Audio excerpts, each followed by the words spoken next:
on your inventory tracking methods and between perpetuals or periodics. For the perpetuals, is your purchase will be recorded directly in the inventory accounts, inventories and COGS updated in the real times. And for the periodics, the purchase will be recorded in the purchase accounts, and with inventory and the COGS will be adjusted at the period ends. So you can set this at your chart of accounts and under accounts group. You can set it under different industries, and for different industry you can trace your inventory tracking method in between your periodics and perpetuals separately.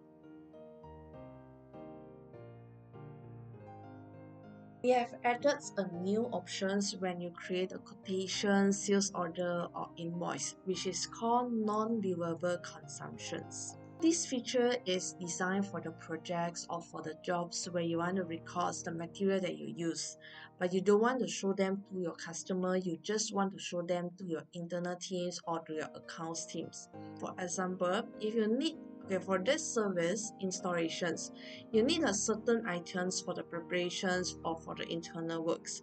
So with these non-billable consumptions, that you still can record those materials and you can trace the material costs and the project costs, and you can still manage your inventories accurately. But when it comes to the delivery plannings, you will see those items on your internal documents in the Chillhub system. So your internal teams know what exactly to prepare, but your customer will not see all the items. They only see what is relevant to them. Updates on the scheduling configures from the starting times to the ending times.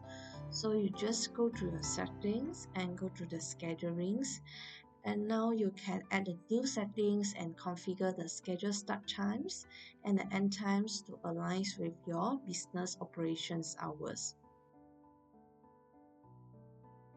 We have updated with new enhancements on the price tiers. So we have added one additional price tier, and now you can set up to 4 different levels of the selling price. For the serial number scanning, now you can do it at the replenish page. So you can either scan directly or you can copy the serial number from your existing document.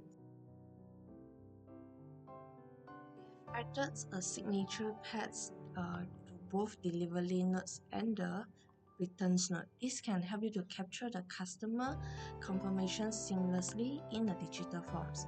You can view back the customer receivable details directly in Chillhub and keeping everything remotely in one place. When you receive a return from the customer, you can now create a returns note as well.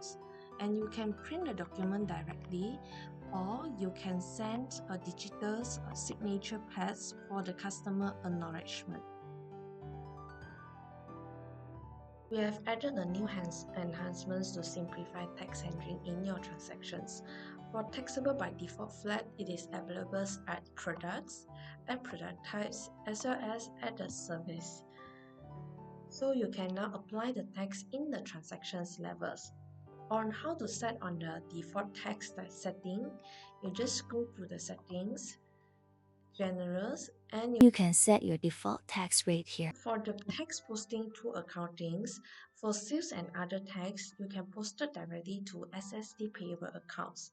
But for the service tax, it will post it to the service tax deferred accounts when invoice, and then only move to SST payable accounts once the payment is received. For the SST summary reports, we will show the outstanding balance and as well as the incurred tax amount here. So it can group by the tax rates and also on the tax types. So we will show the balance amounts for the clearer SST reportings.